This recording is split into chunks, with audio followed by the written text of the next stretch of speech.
हाँ दोस्तों, जैसे कि आपको मालूम है इस वक्त हम पहुँचे हुए हैं निर्मल मॉल, जो कि मुंबई के अंदर मौजूद है। या आप हमारे पीछे माशाल्लाह देख रहे हैं, समंदर के किनारे पर बैठे हुए हैं। माशाल्लाह कितना बेहतरीन और कितना अच्छा नज़ारा है, ठंडी ठंडी हवाएं हैं और बड़ा ही अच्छा मासूम बेहतरीन मौका है ये इस वक्त।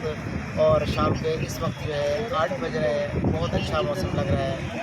तो बने रहिएगा हमारी इस वीडियो के साथ, ताकि मैं आपको हर एक वीडियो आप तक पहुंचाता रहूं। अगर आप नए हैं चैनल पर तो चैनल को ज़रूर सब्सक्राइब कर लीजिएगा।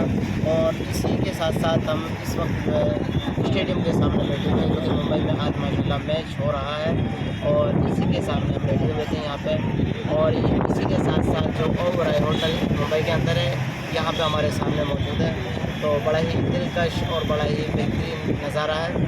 आप दिखा सकते हैं पीछे का कि कितना अच्छा और कितना बेहतरीन नज़ारा, ठंडी हवाएं, पानी की लहरें, माशाल्लाह काफ़ी